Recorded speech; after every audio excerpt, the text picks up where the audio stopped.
So I'm upstairs, I'm prepping for the interview. I hear that Jenn is here. I walk down the stairs and I hear like, where's the tequila? Where's the tequila? God. And I'm like, oh, no, in a great way. And like, cause I never know what the vibes are gonna be from people. And I'm like, Jenn, what's going on? And you're like, let's take shots. Like, I love it. Why did you want tequila today? You know, I knew this was going to be a fun time. I knew we were going to like shoot the shit and just have fun. And like, what's the point of doing it without a little bit of tequila? No, I'm so happy. Like, also to give context, this is why my job is the best. I'm like, it is 1 o'clock on a Friday. And usually on a Friday, I'm like, ooh, maybe you can start drinking at like 4 o'clock with Jenn. It's like, it is 1 o'clock. We are drinking tequila. We have our drinks. We have our seltzers. Congratulations. Thank you. You are about to be this season's Bachelorette. Oof. Congratulations. Thank you. You are about to be this season's Bachelorette. Oof. The show is about to come out. How are you feeling?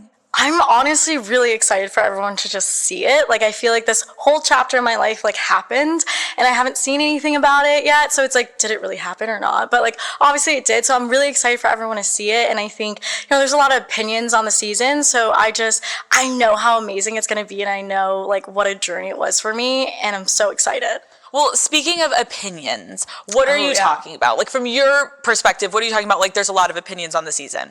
Yeah, I mean, there's no, like, running around it. Like, I came back from filming and there was a lot of people wanting somebody else or wishing that I was American. So there's a lot of racism around it too, and there's just a lot of people who want to have input on it and wish that it was somebody else and whatnot. So I think that you just can't win. You know, people were like, she's too boring or she's too crazy. She wants to take shots. It's like, God forbid I want to take a shot.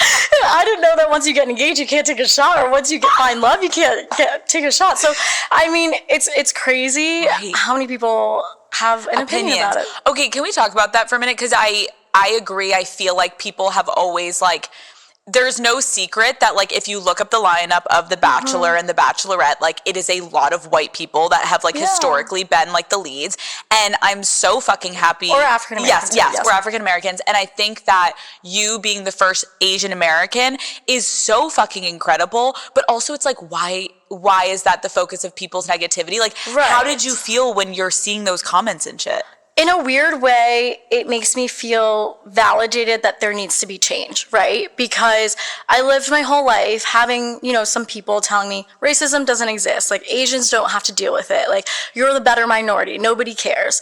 And to have these things about me said online, particularly about my race, like, it just validates the fact that there is so much hate in people's hearts still, and it's still such a prevalent thing in this day that I'm happy to take on the brunt of it if it means that I'm making a change for people that are going to come after me, you know? First of all, I thank you for saying that, because I think, like, it's not your job to, like, be a spokesperson for it, but now that you're in this position, like, I can imagine so many young girls are like, let's fucking go, Jenn! Like, yes, representation.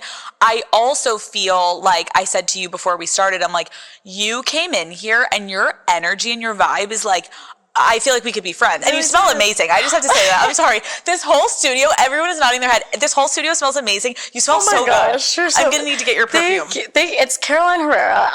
It's funny because I was in a hotel room and I was like, I need to find a perfume. And my producer was like, you're literally going to a podcast. Like, no one's going to smell you through the camera. But I was like, I don't care. I need to smell good at all times. No, it's affecting me. And I'm like, ooh, this is fabulous. Okay, a little tequila, a little Caroline Herrera. Perfect. So I'm seducing you too. It's perfect. It's perfect. I'm getting in the vibes. I'm getting in the mood. I need to know where you were and how you felt when you got the call of The Bachelorette. Like, take me to that moment. Yeah, it was crazy. I mean, like, things have been in the works for, like, months at that point, and I just, like, didn't know what was going to happen. And, you know, the clock was ticking down, so I was like, maybe it's just not me, maybe it's just not happening. But, like, we've had meetings about it and interviews about it, so it was in the back of my head, and I was getting back from the gym. I was in my car, and I just get, like, this text from, like, one of, like, the producers being like, do you want to hop on a call really quick? And I was like, oh God, what could this be? And I kind of knew, but I was also, like, really nervous because I felt like, you know, my whole life was going to change. But obviously it was also like, did I really want it? like I had been thinking about it for months and months, and it's a big change, you know. It's like, I'm a very private person, so it's like, do I really want my whole life to be on blast like this? And I knew that I was going to have to take a lot of heat for many different reasons, and so I was like, yes, I want to find love, but is this the capacity that I want to do it in? So it took a while for me to like think about it, but I mean, I hopped on the call and immediately I was like, obviously, yes, I'm going to do it, right?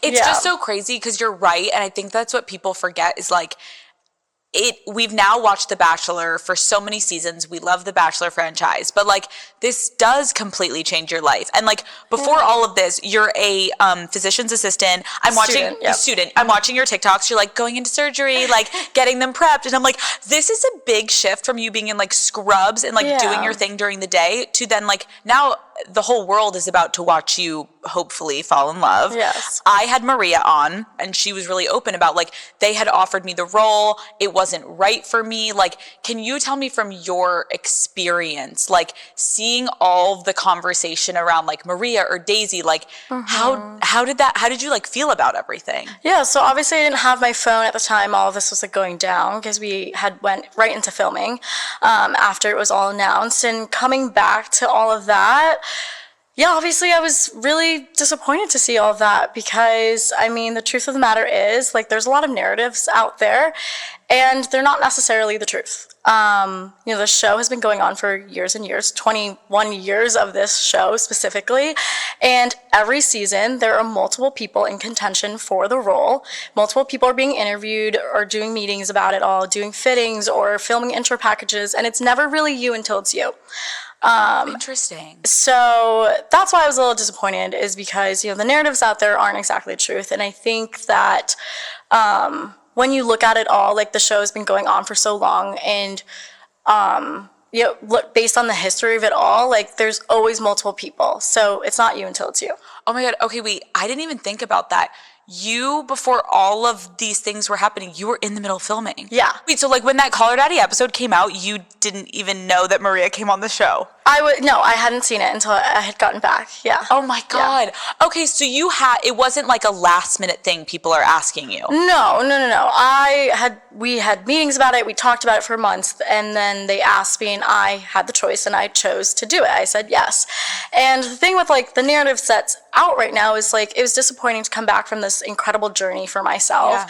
Yeah. And then to see all this speculation around it, and to almost have these things kind of take away from what my journey was. I'm kind of at a point in my life where like I'm not gonna let anyone take claim to that. I'm not gonna let anyone like I don't know, like have some sort of role in that, because my entire life, the way I grew up was kind of crazy. And then, I've always like thought about others first, and I went into healthcare because I care about other people so much. And it took a while for me to really find my voice in certain things. And this is something that like, I'm so proud to be able to say like, this is my time and this is my journey. And that's what I want it to be focused on, because I'm able to have a voice now to talk about it and to be able to stand my ground on it, is that this is my journey. I'm so happy about it. And I'm so happy for everyone to like finally see that. I appreciate you sharing this, because I can imagine from your perspective when you come out, yeah, I think a lot of people were like, oh, like Jenn's the runner-up and Jenn's just doing this. And like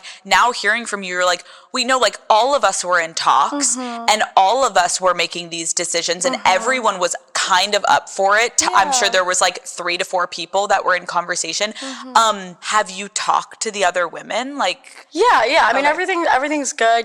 That's the thing about being in this world and being mature and being and having like, just knowing what world you're in and being a person and being mature about it all, is that like we're all fine. Yeah. And it's all good. Yeah. Okay, let's talk about your life before reality TV. Where did you grow up? I grew up in New Jersey. Jersey girl. Yes, I was a PA girl, but I went to school in Jersey for high school. Oh, really? Where? In like Princeton area. Oh, okay. It was like, okay, so Jersey. Yes, North Jersey. And then I went to school at Pittsburgh for like a year and a half. Okay. Then I transferred to Wisconsin. Love. Go Badgers. I know. And then after Wisconsin, I moved to Boston for a couple of years. And that's kind of where my family like resides right now. What were you like in high school? In high school?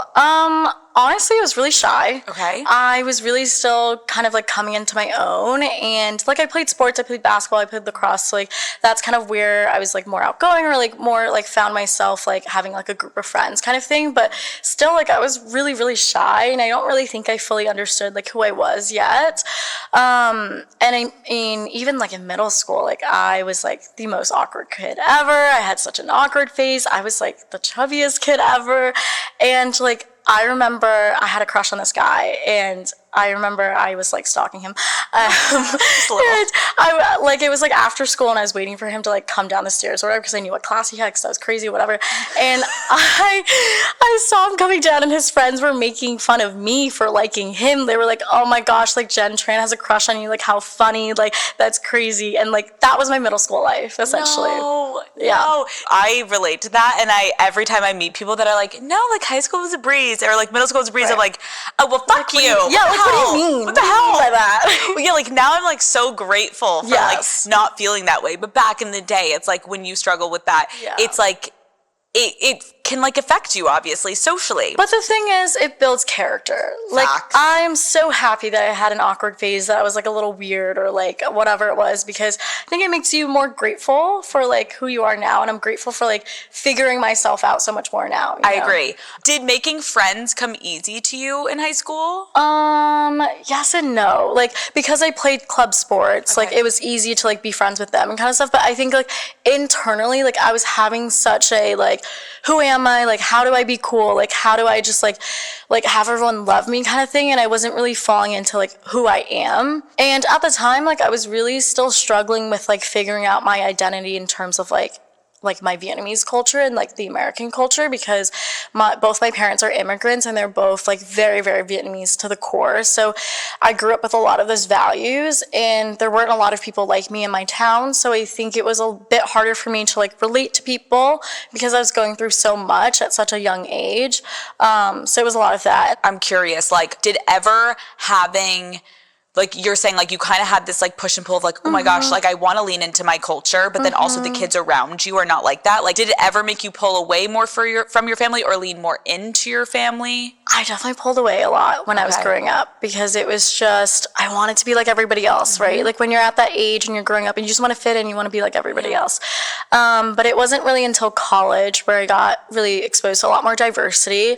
And I also got tired of kind of like hiding who I am, you know, like college is like that new like sense of like you get a chance to like rewrite yourself almost. So I was able to really do that in college, and like embrace everything that makes me, and really embrace like my Vietnamese culture, as well as like me growing up in America, you know? It's hard though when you're in those moments to like have perspective. Exactly.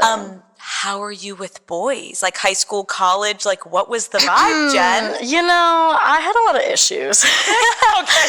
Like because I had an awkward phase in middle school, and then high school, like I kind of was still awkward, but like started growing into my own a little bit. And then towards the end of high school, I'd say I really wanted to explore. And then I got into college, and I really wanted to explore as well, and I was a little boy crazy, and I ended up in a lot of bad situations that maybe I shouldn't have been in. Tell me everything. I love how you're like, I wanted to explore, like such a graceful way of saying like, I had my phase and I went for it. I did. Okay, what do you mean you went down past it? Maybe you shouldn't have. I think I really use my body for a lot of whatever, you know, and I think that I wasn't really fully respecting myself in those times. And at one point, like I just didn't know how relationships worked, right? Like my parents are divorced, and I never really had a good role model of love. So like going into college with that perspective, it didn't really help. And I was entering relationships that like were really bad for me. Like one time I was so delusional and naive that I was, you know, seeing this guy who essentially had a girlfriend, but I didn't know he had a girlfriend. Got it. Until I did know. But then he kept telling me, you know, we're broken up, it's no big deal. He was living with the girl at the time, like, and he drove me freaking insane. He would make dates up with me. He'd be like, yeah, meet me at this place at 9 p.m. And then he'd go home to his girlfriend, block my number, so that every message I sent him afterwards would turn green. And little naive Jenn was like, maybe he's going through a tunnel for like hours and hours, and he just doesn't have service. Like, he's going through a tunnel. I was insane. And then my college roommates had to deal with this. Like, I would knock on the door and be like, oh my gosh, like he's not answering me. What do I do? Like, he's in a tunnel again. The tunnel, aka he's like inside his girlfriend tonight, and he has the tunnel is his girlfriend. Jenn, it was crazy. No, but it's so relatable. Like, I have an episode that is either coming out or will have come out that I'm talking about, like, when you are in the early stages of dating and you were insecure when you were younger, which I was, you can kind of find yourself almost not even like evaluating your boundaries. Like, you don't have boundaries. No. You're just so happy someone's giving you attention. Yes. And it's so intoxicating, and it can be so like overwhelming that you don't have time, that now you look back and you're like, why didn't someone like literally like slap me across the head and be like, wake up, he's not in a tunnel, bitch, he's a girlfriend. But like, they did. I was gonna say that. It wouldn't even matter if they told you, right? No. You're like, no. It's like the tunnel. You're like, no. He told me he loved me yesterday, so like it's fine. God. Like it's crazy the things that I delusionally believed in back at the time. And I appreciate you, because obviously like my main demographic is women. I appreciate you saying like, I didn't like fully respect my body at the time. I think that's like sadly a very relatable thing, because I think we still live in a man's world, and if you're like going for these relationships, you want men to like you, and you want them to see you, and you want to like, you want the attention and the validation, and you can't give it to yourself yet, because like you being you so far, you've just gotten like no success, or you're like feeling bad about yourself. So when a guy starts to give you attention, you're like, me? Like me? And then if they start to act out, you're like, oh, that doesn't matter. Me. Yes. And then you're like, what more can I do to like keep this attention going? And then you drive yourself insane. And how long did that last? Tunnel boy? Can we call him Tunnel Boy? Probably like 6 months. 6 months. You said 4 years. No, God, no, 6 months. But see, and then at the time, there was a turning point in that where when I realized, I was like, oh, he's like insane. Like he was actually like a sociopath and would like lie to me like crazy and like would never like own up to it. And then there was a turning point where I was like, okay, wait, now I'm going to play the game. Like, if he's going to lie to me and do all this, like, I'm going to do that. So then I started using him for, like, dinner and drinks and all this stuff. And then he'd be like, oh, can I come back to your apartment? Because I could never go to his, right? And I'd be like, sorry, like, I got class early and, like, I got to go. But thanks for dinner, like, you know? I'm obsessed with you just casually, like, because I could never go to his because he has a girlfriend. Oh, my gosh. Like, no, but you know what's crazy is, like, that seems to be the most beautiful turn of events, when you are just like under someone's thumb and you're just getting played and played and played. And then I don't know what it is. The sunrise is a little different that morning, or like your phone looks a little different. Everything looks a little different. And you're like, oh my God, wait a second. Motherfucker. Wait a fucking second. Like, it's over for you. Because it's like the repetitiveness of the cycle of them treating you like shit just one day, you're like, what if I just tilted it a little bit this way? And all of a sudden, you're now like in a little bit more of a position of power. Yes, and then they really lose their shit, because they're like, they're like, wait a second. Wait. She knows what's going on. She's like standing up for herself? Wait a second. She has self-respect? Yeah, that's not the girl that I wanted. Okay, so you went through it in college. Oh, for sure. I just had so many crazy relationships, and then even after college, I think I was still finding myself. Or I was growing more confident into who I am, but not growing confident in like what I wanted in a relationship and knowing what I wanted in that. Wait, what kind of guys were you going for in college? Did you have a type? I mean, at the time, the guy that had a girlfriend was like somebody that I worked with in the restaurant, and he was like kind of my boss. So like I had like a boss thing. I have like a power complex. I don't know, like a boss thing. Yeah, like it was weird. But he wasn't that much older. Like he was like a year or two older. Wait, so after he's like ignoring you in the tunnel, would we go to work together the next day, and he'd act like everything was fine, and he's like, oh baby, I'm so sorry, like let me take you out tonight. Like I was batshit crazy. I was like, I believed him, because we worked together. It was like, he cannot be this crazy to lie to me and then go to work with me. Boss. We also, that like makes such a weird dynamic too, because you also have to like somewhat respect your boss. So naturally you're like, even if you wanted to be mad at him, you can't. You're taking orders from this man, which then becomes kind of hot again. And that's the hot part of it. Then the cycle repeats itself. Yes, now you're getting it. You're like, you've never had sex with your boss? So I'm like, God, let me think back. Like, I was tempted. Oh my God. Okay, Jenn, this is like great information. We're loving this. But that era is closed, right? No, it's closed. I had to learn a little bit, and it was crazy, but and I hope you know, I love these stories too, because I obviously know what we're about to watch on The Bachelorette. It's like, I'm hoping, I know you're not wearing a ring, but like we're obviously hoping you're engaged, if that was what was meant to be. But I just was talking about a situation I had in college where I had this guy that just kept it moving, and every day it was a different thing, and I was just trying to hold on for dear life. Right. And I'm married, and I talk about it though because when you look back at those things, you have such different perspective. And it almost is like you feel, somewhat bad for yourself, but not anymore once you've been that far away. You're like, whoa, it just makes you empathetic towards other women that get themselves in that position where you know how easy it can be to fall into that when you're not in a good place with yourself. Exactly. And that I think is like, there's no judgment. Like, I'm sure there's so many girls listening right now that are at that place. Babes, we've been there too. Been there. We've been there in the trenches. The only person that can pull yourself out of it is you. Yeah. And you just gotta like work through it and work through your insecurities and find your self-respect. And I mean, I had so many friends trying to pull me out of it, and I just didn't listen. True. I just was like, well, what do you mean? Like, he likes me. They're like, he has a girlfriend. You're like, yeah, but he's gonna. But he likes me. No.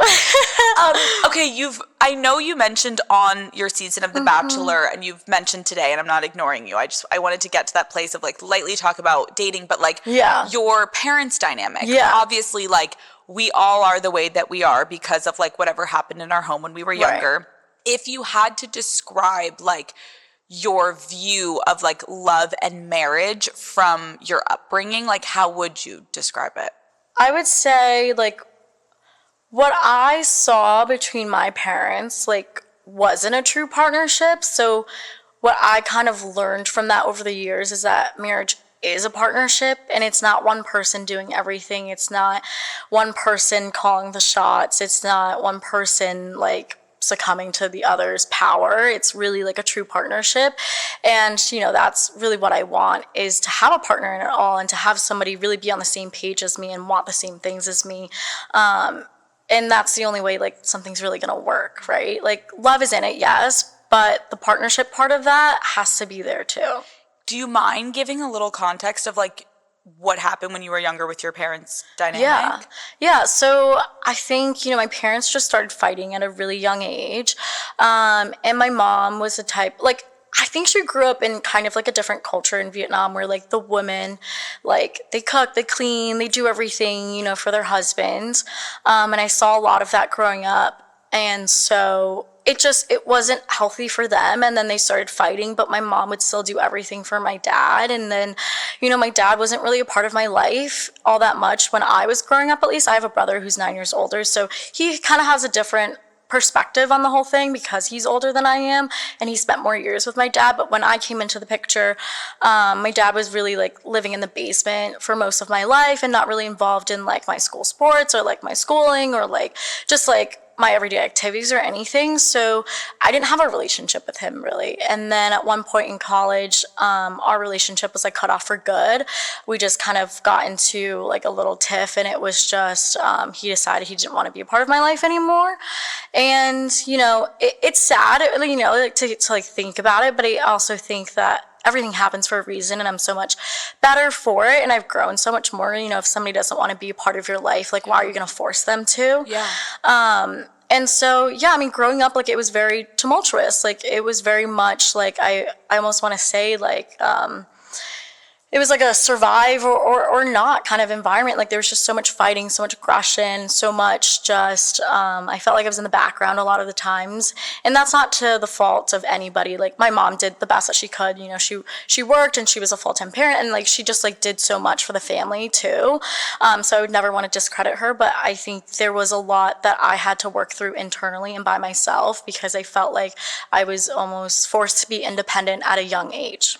That can thank you for sharing that, first of all. I think that can really, really just like shape the way in so many ways that you become resilient. Yeah. And like you said, you become independent, you become this like self-reliant person where like there are some kids that are so fortunate that are like, I have my mom and my dad, or my mom and my mom, or my dad and my dad.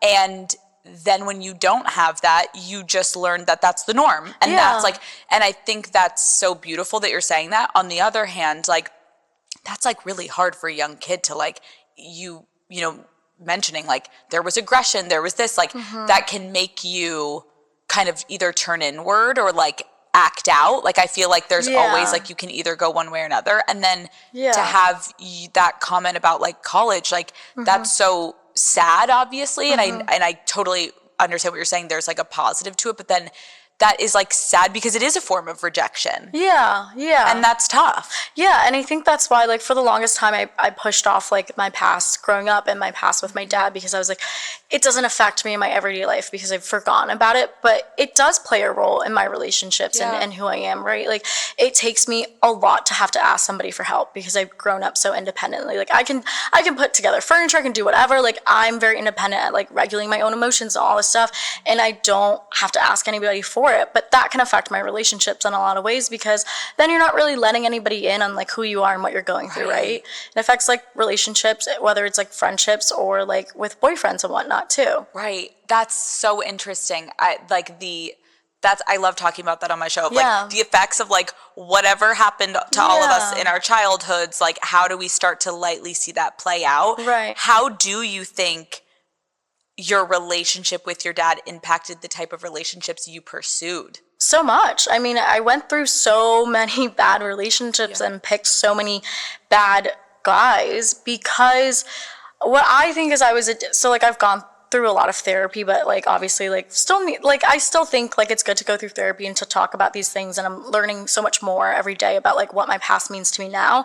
But what I think is that I'm so addicted to someone who doesn't give me everything because I've been so used to working for things in my life, working for love and affection, working for success, that, like, I like guys who don't give me everything all at once because I've been so used to, like, to that environment. And I've also been really used to, like, this fight or flight, like, feeling since, like, growing up, because, like, the way that I grew up was so, there was a lot of aggression there, and it was just, like, I had to deal with all the fighting and then I'd go to school and, like, forget about it or try to and whatever. So it was a lot of, like, pushing things back. And I think that in my relationships, I think that I really went towards people who gave me that fight or flight feeling again, like people who would, like, give it to me but, like, take it back, and then, like, that toxicity, you know? Oh, girl, you're in therapy. I'm like, oh, you just, like, literally spit out exactly what you're like, at that point where you're like, oh, let me just tell you exactly my self-diagnosis, but really it's from your therapist. You're like, let me tell you what I've learned. No, it's fascinating. I appreciate you sharing that because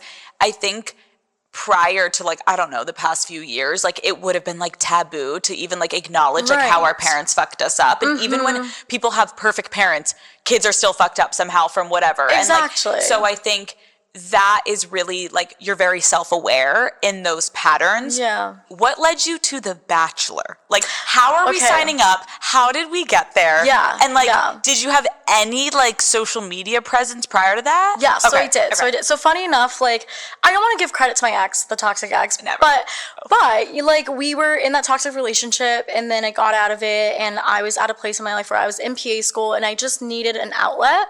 And I was like, I've always been just, like, creative and like, have liked vlogging, I guess. Like, I don't know. I've always, like, you know, like, wanted to be, like, a YouTuber at the age of 12, but I never did, you know? So we would have been friends. Okay, Dan, we would have been friends. So then I took to TikTok and I started talking about, like, my PA school stuff and my everyday life because I knew there was a market for it and nobody really knows what a PA does. So I was like, this is great. I can talk about my PA school life and have this creative outlet that I've wanted aside from school. And then somebody came across my TikTok and DM'd me and was like, I'm a casting producer for The Bachelor. Like, I really like your TikToks. Like, would you want to, like, interview for it? And at the time, I was like, this is a joke. Like, I was going to say, did you think it was fake? God, I think it was, like, spam. I was like, what's going on? No. I was just kind of like, no way. Yeah. But I was like, this is intriguing. Like, I would maybe do an interview and see where it goes. But, like, I'm in school. I would never actually do this, nor would my school actually ever let me do this. Right. So I did the interviews, whatever, and it came to a point where they were, like, sending me contracts, and they were like, can you please sign, like, and do this, like, whatever. And I was like,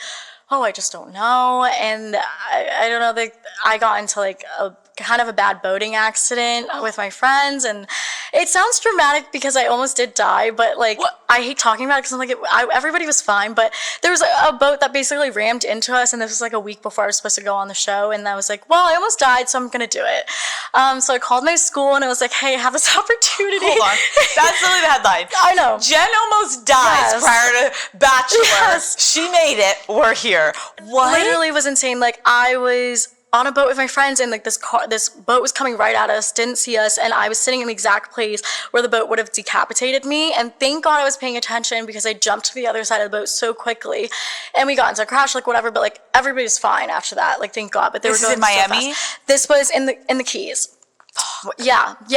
But it was really that moment where I was like, I almost just died, and I have nothing to like say for this. Like I haven't been loved. Like like I'm like single and lonely, and I'm in PA school, and my entire life has been towards school, and like I need to do something for myself. I'm obsessed with you. You're like, I almost died, almost got decapitated. Then I realized, like, fuck it, let's go on The Bachelor. Let's just do it. I'm obsessed. Yeah. Okay, so you officially agree? Yeah.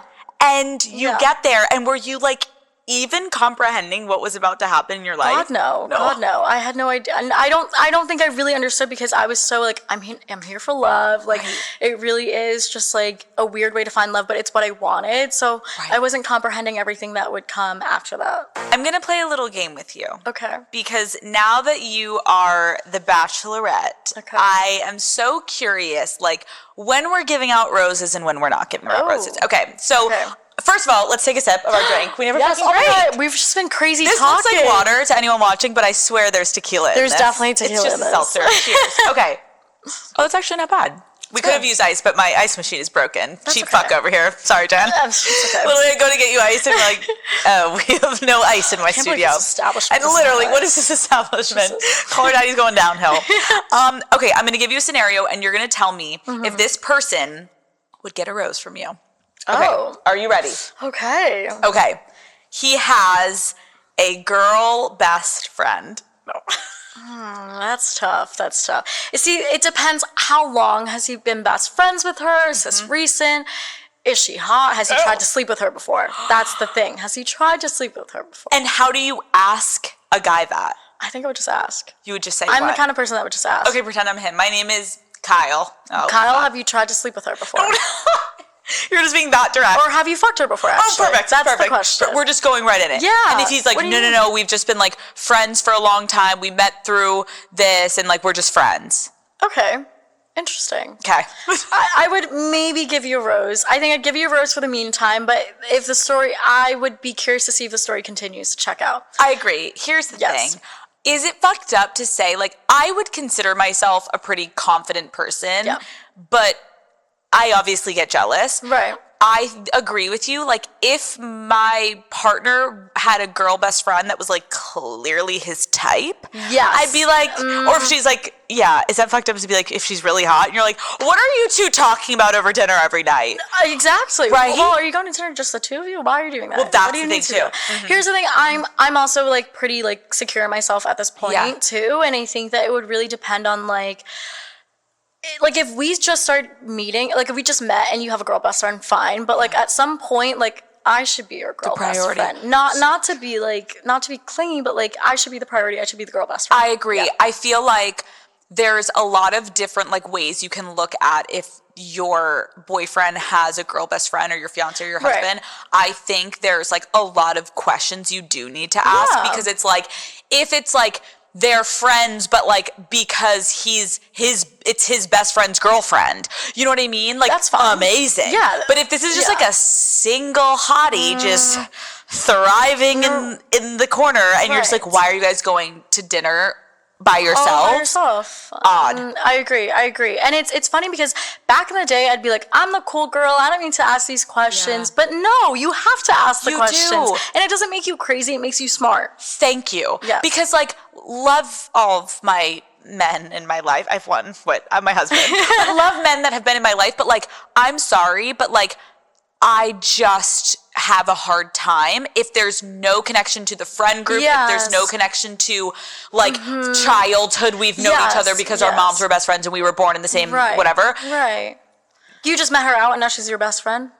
Red flag. Sketchy. Sketch. Huge red flag. Okay. He is outdoorsy and his ideal vacation is camping. Like glamping, maybe, perhaps? No glamping, Jen. Camping. Like sticks together, fire burning, like sleeping on the naked We're going ground. on hikes. We're seeing the bears. We're putting up the tent. You know what? I could do it. I am a nature gal. Okay. I do prefer to glamp than camp, but if I trust him and he's someone that I can trust to build a fire and attack the bears if the bears attack, like, sure, I could do it. I don't want to be doing it every day, but I'm obsessed that you're like glamping. I had Wiz Khalifa on like months ago, and I was like, what about like camping? And he's like, the fuck is that? He's like, when I'm like in my RV with like my plasma TV, and I'm like, hold on, where does the TV come into play with camping, Wiz? And he's like, that's how I would camp. Yeah, that's how I would camp. So you're on kind of the same page as Wiz Khalifa. Yes. You want a little glamp. Me and Wiz could go glamping together. Okay. Would you consider yourself high maintenance? Oof. No, I don't. But there are things I'm picky about for sure. Okay, like? I don't know, like curling my hair. Like, I want to make sure my hair is curled all the time. Like, I don't like having straight hair. Wait, we can't do that in the woods. And that's why I would need to go glamping with an RV and the plasma TV and Wiz and then an outlet for my hair curler. Exactly. All these things have to perfectly align so that you would go to the woods. And specifically, Wiz Khalifa has to be there. Yeah, specifically, yes. Okay. He's a mama's boy. Oh, gosh. Like, how bad of a mama's boy? Like, he's calling her for everything, every second, every day. Yep.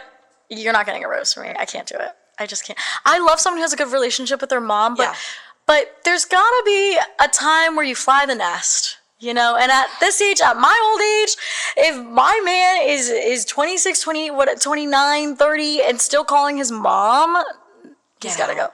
Yeah, it gets a little sus when it's like, why do you keep calling mommy? And like, I've had guys that like call mommy after our sex, and I'm like, I just don't know if immediately after. Yeah, pretty much like laying in bed. He pumped and dumped, and then he was like, hi, mom. That's what I knew. I was like, I think I'm like really missing something here. Like, something feels off, and like, I don't want to be a part of this. Okay, how quickly do you introduce someone you're seeing to your family? I usually don't. Like, I've never introduced anyone to my family before. Because my family can be very judgmental. Okay. And they're very critical. Mm-hmm. So I think I wouldn't want to introduce anyone until I felt like it was the right person, right? I'm assuming, obviously, you had to introduce people in this season to your family. Were you proud of your family? I'm so proud of my family. Did they behave? I'm so proud of them. Okay. They were exactly themselves. Jen, I was like, are they gonna be shy? Nope. They were not shy. No, they were not shy. They spoke their feelings. No filters. No. So yeah, it was a good time. Were you anxious at all at one point, being like, can you guys stop? Yeah. Oh God, am I saying too much? I don't even know. No, I think that's fair. Yeah, I think that's fair too. Yeah, I mean, they are not afraid to speak their mind. Yeah. And I mean, why would they be? Yeah. So yeah, I was anxious at some points for sure. I always thought, oh my God, if I ever went on a show like that, like, how would my parents handle being on TV? Like, how was your family on TV? Like, were they anxious? Were they asking you pointers? Like, well, so like my brother, not shy at all. He was himself, like whatever. Yeah. My mom, my poor little mother. She was like, actually when I called her and I was like, hey, I'm the Bachelorette. She was like, you're gonna have to hire a new mom because I'm not going on TV. I'm not doing it. Like, it's just not me, babe. It's not me. I'm obsessed. And then I come to find out that before she came on for the episode that she was there for, she was practicing lines in English for like weeks beforehand. But I wanted to make her comfortable when she was there, so I was like, Mom, like you can speak Vietnamese, like it's fine because I'm bilingual, like I can speak it. And I was like, I think this is a beautiful moment for people to be able to really see what our family's like. Like I don't speak English to my mom most of the time, and she was like, no, I can do it. Like I can speak English because she'd been practicing for so many weeks. So and when I heard that, I was like, oh, I feel so bad. I'm about to start crying. That is the sweetest, most really wholesome thing that your mom is like trying to show up for you in this way, and then you being so sweet back, being like, Mom, be yourself. Like it's okay. Yeah, it was such a sad moment. Like because I didn't know that she'd been practicing, and I was like pressuring her to just be herself, and I was like, oh God, I didn't know. But I mean, it all was fine. But she was very nervous. nervous. Like, she is not the type of person that wants to be on camera, like, ever. Okay, I think that's, like, better. Can I be, like, honest? Like, it kind of freaks me out when the parents are, like, you can tell, like, the mom's, like, looking in the camera. I'm like, you're looking for Real Housewives to pick you right up. Like, they're, like, looking a little too prim and proper. I'm like, hold on. They, like, practice their lines together. Oh, gosh. I think it's more genuine if the parent is, like, I'm just here to support my daughter or my son. And, like, did she end up ever speaking Vietnamese? She did. Yeah. At one point, I kept telling her to speak Vietnamese, and she tried to, and then she, like, forgot it and started speaking English, and I've never seen this woman forget Vietnamese in her life. I was like, what is going on? She was nervous. She was so nervous, but she eventually, like, the nerves calmed down, and was she fine. So proud of you? She was. Yeah, she really was. We're so proud of you. Oh, thank you. Okay. His ideal weekend is going to the club and partying. You're not gonna roast me. At this age, we're too old for that. Okay, so you're not down for the parties over the weekend? I am sometimes, but the fact that I live in Miami, it's like when I first moved there, I was doing it every weekend, and I was like, this is not a sustainable lifestyle, especially in school. Yeah. So I had to really limit myself, and now I really only, like, go out when, like, friends are visiting, like, people are down there, and, like, they want to have a good time. Like, I'll go and celebrate and whatever, or, like, it's a birthday. But to do it every weekend, I cannot do that. No. I'm too old. I'm far too old. Okay, if he was on this season and he was often in the middle of drama, is he getting a rose? Drama can go a lot of different ways. So it's like, why are you in the middle of the drama? Like, do you start it? Are people just jealous of you? Or what is it? Or what is it? So it depends. Did you feel like you had to suss out, and were you good at it? Like, obviously there's always drama. Yeah. But were you good? There's always in a season, like, someone is either being misrepresented by the group. Like, did you find yourself being good at sussing out, like, if they were being honest or if they were being a little shit? Yes, absolutely. I think I very much have, like, a gut feeling that I trust. And there were definitely certain men that I trusted more than others. Was there drama? Yes. And did I have to suss things out for myself? Yes, I did.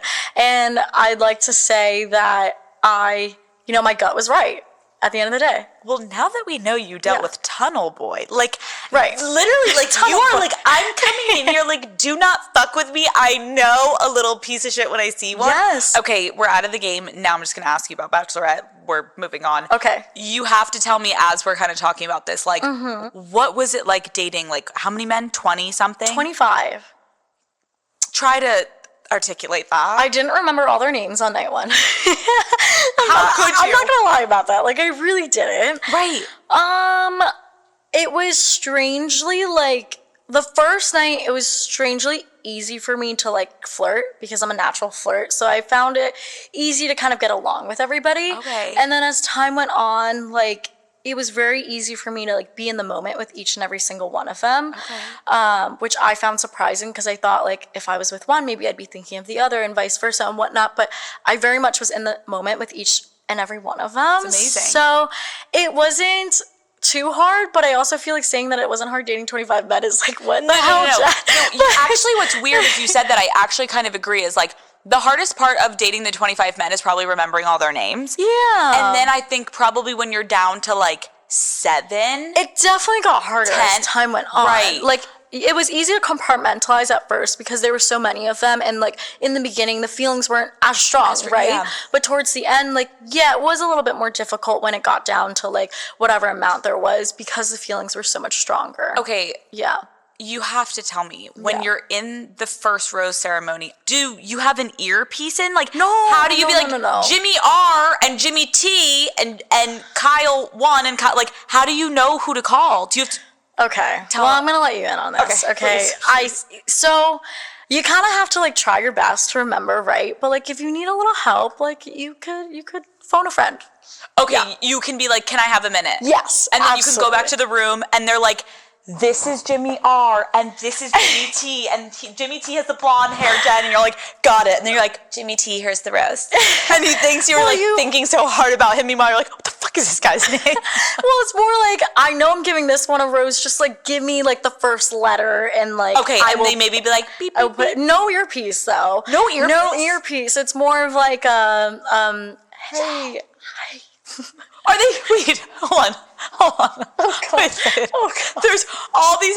No one can care about this on ABC if we're like, how does it work? How can you actually? Do they yell like?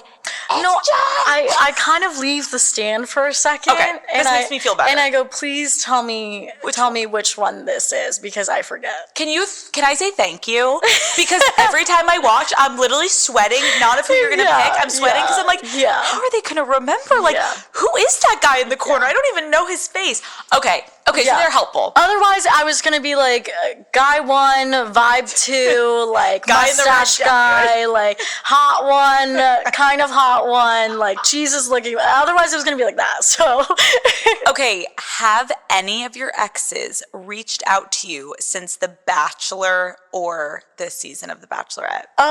Since The Bachelor, yeah. Saying what? So, oh gosh, I'm really putting this on blast. Kind of fun though. Yeah, so there was one ex-boyfriend who, there's two. So there was this one guy that I dated like 3 years ago in Boston when I first moved there, and we dated for like 2 months very briefly, and then we were really good friends after the fact. And so we've been in touch like here and there. I've gone on family vacations with him before. Like we're just like we're friends though. You know what I mean? And, like, maybe a little benefit here and there. Okay.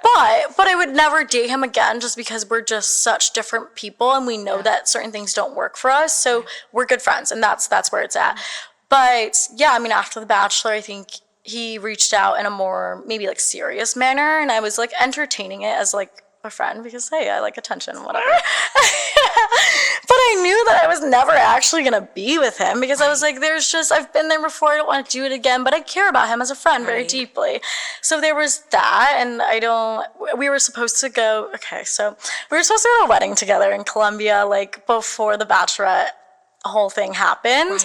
And then when it happened, I was like, I can't go to this wedding because I'm gonna find the love of my life, hopefully. Right. Yeah, so he was a little disappointed. Yeah. But I get that. It's like revisiting something from the past, it feels familiar and it can feel like, oh, like why not just like go to a wedding and like be dates. A free trip to Colombia. I was like, yeah, I'm single, I can do whatever I want. Right. Like, but then also knowing like in your heart, like he's just, you see him as a friend. Yeah. You're like, yeah, I'm gonna go and like see if I can date and find the person that I'm in love with. Absolutely. Okay, who was the other one, John? You said two. The other one was the toxic ex, where we were in a relationship for a year, and he reached out and sent me this whole long letter about like everything that he did wrong. And I remember like for the longest time, that's all I wanted from him, right? Was like an apology. And when I was reading it, I was like getting pissed off. I was like, this is fucked up. Like, I don't want the letter because it made me angry at the way he treated me and that it took him this long to apologize. And I was kind of like, what the fuck was this for? This was for you, not for me. Right. Like, I've healed these wounds. I don't need you to heal them for me. This is you healing yourself. So I basically liked the message and was like, good luck. I'm done with that. No, Jen, I'm obsessed because I think a lot of people, it's kind of like once you lose something, sometimes people understandably like recognize the worth when they like see them with someone new. And then you're like, fuck, did I fuck up? Like, should I have left that person? I feel like for you, that must be like slightly vindicating to be like, now you want to reach out and apologize. Like now you're reaching out. Like after everything, all of this has happened and you've seen it all on TV, now you want to reach out? Yeah. Okay, that's kind of fucking baller. What is the most valuable lesson that you learned about yourself throughout this whole process? That it's okay to have a voice. In fact, it's better to have a voice. For the longest time, I didn't stand up for myself. I didn't feel comfortable in like expressing what I need and what I want. And throughout this whole journey, I was able to really find my voice and like really be myself and let these guys know like who I am and what I want. And I wasn't just coasting by anymore, because in the past I've always just been like afraid to like talk about certain things or afraid to stand up for myself because I thought that it would make someone love me less or look at me differently. But at the end of the day, this is who I am, and I'm gonna have a voice, and you're gonna take it or leave it. And if you leave it, you're not my person. I really appreciate you saying that, because I understand like reality TV has its perks and its downfalls, but I will say I think something that The Bachelor has always done very incredibly is like, you guys are having like really intense conversations that there is no distractions. There is no like, I know on some shows there's like drinking and partying and like nights out. Like this is like a very insular environment where you're having to be like, let's talk about the real shit and like let's get to the crux of like who you are, who I am. And I think that's amazing that you're like, it's almost breeding an environment where you're like, I have to be vulnerable. And who do I want to be vulnerable with versus who do I maybe not feel as comfortable to open up to? Yeah, exactly. It's such a concentrated environment that it's impossible to not be vulnerable. And I agree. It's like in some instances, like if you were vulnerable and the guy didn't handle it the right way, it's like, okay, well then you're not my person, right? So it creates like certain moments like that where you're able to really get to the nitty gritty of what a real relationship would be like because it's so fast tracked. I also just think about whenever it starts to get down to the wire, it's like when you have like 8 guys left, let's say, and 6 guys left. How are you, because like you have a timeline. Yeah. Like you can't just like be like dilly-dallying and like until you kind of have, it's like the rose ceremony is now, you have to decide. Yeah. How in moments where you were like maybe a little torn on like who to send home, like what were those like deciding factors of how you knew how to like, okay, I'm going to let this one go over this one if you were like ever torn? I think at the end of the day, it really went down to like, could I see a life with this person? So if they had said something in the past that like really was a red flag for me or really just like didn't work with what I wanted in my future, like, but I still had fun with them, I knew in my gut, I was like, I have to let them go because this one thing is not going to work and it's something that we won't be able to work through. So yeah, were there times where it went down to the wire where I was like, oh, I don't know. But then I did know. If I really thought about it, I was like, this works right now, but it's not going to work forever, right? Yeah. Are you happy with the way that this season ended? I think that the way everything like played out was exactly the way that it was supposed to. And the ending was the right ending for me. So I'm happy, yes, for me, because everything was the way that it was supposed to go. Do you think people are going to be shocked by the ending, or is this like people are going to be like, okay, we like saw this coming, this is good, or is it like are people going to be uneasy of like, oh my God, wait, what is happening? Okay. Oh God. Let me think about my words. Well, because I'm like, are you engaged? Well, because I don't think that I really saw the way it ended. Like, I don't think I saw the ending the way it was supposed to end, like, for a while. Okay. You know what I mean? Like, I don't think I don't think that I knew how it was going to end, right? Okay. You go into it thinking that it's going to be a certain way, and I think that I really surprised myself in the end. So I'm happy, but yeah, I think people will be shocked for sure. Okay. Fantasy Suites. Hi, this is Caller Daddy. I've been waiting for this. How much do you, like, in your brain, like, allow that to affect your decision? Like, for you, everyone's different. I know, like, some people were like, oh my God, if you slept with everyone, then I'll kill you and I can't be with you. Or some people like, intimacy is a big part. Like, how did you, in your brain, like, approach Fantasy Suites? Because that's, like, a big thing.